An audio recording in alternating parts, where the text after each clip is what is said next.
And today's episode is number 227. That's right, 227. And you old heads will remember the sitcom 227 with Marla Gibbs. Yeah, that was one of my favorite shows. So today's episode 227 is 10 ways to grow your show. That's right. You know, you have started this podcasting thing and you're not sure how to grow your podcast audience. But let me tell you, it's not as hard as you think.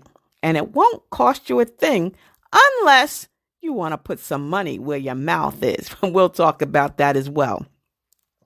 Now, remember, when you're starting a podcast, it's important to remember that patience is a virtue. That's right. You shouldn't start a podcast expecting to have a large listener base from the giddy up, because it's going to take time to build a podcast audience. As a matter of fact, most podcasters said it took them between 5 to 6 months before they saw an increase in their listenership.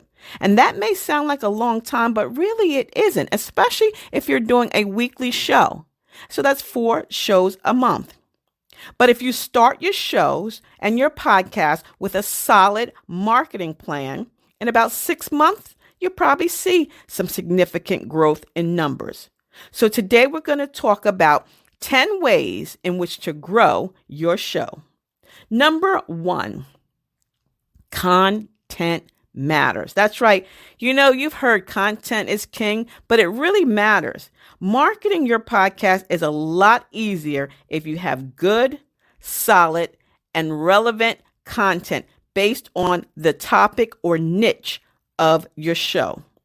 Are your listeners coming to you to find entertainment, inspiration, or motivation? Make sure you are providing them with the value. That's going to make it easier for you to promote your podcast, easier for people to talk about your podcast. So when you're starting your podcast marketing journey, make sure you have good content, because content matters. Define your niche and choose topics that fit your niche.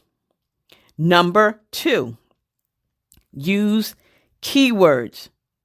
Using keywords strategically in not only your titles, but also in your description and promotion is going to help you to grow your audience. It's easier than trying to figure out how people will find you. Because, you know, as people go through the Google bots or go to YouTube, they're going to use the phrase how to.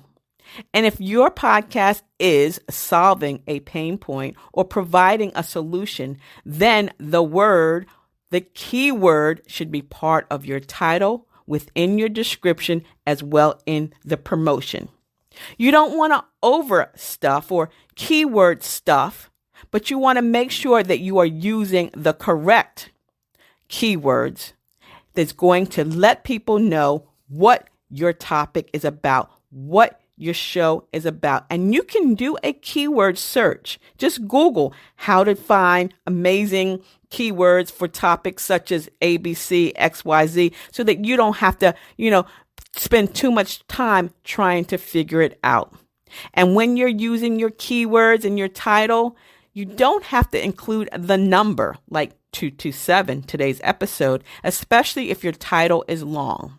So keywords are important, especially in your podcast title, description, and throughout social media promotion.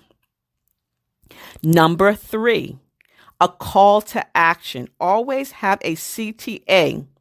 The best way to promote your podcast is to have people who are tuning in and listening to have something to do when they're done. Do you want them to share your podcast? Do you want them to leave a review? Do you want to subscribe? Are you giving away something? At the beginning, the end, and in between every episode, ask your listeners to subscribe to your podcast so that you won't miss an episode. That call of action, that CTA alone drives engagement. It is giving your listeners something to do, but that always starts with you. So that's why I ask you each and every time to make sure that not only do you listen, but you are subscribed to the Delaware Blogger Podcast so that you won't miss an episode every Saturday at 10 a.m.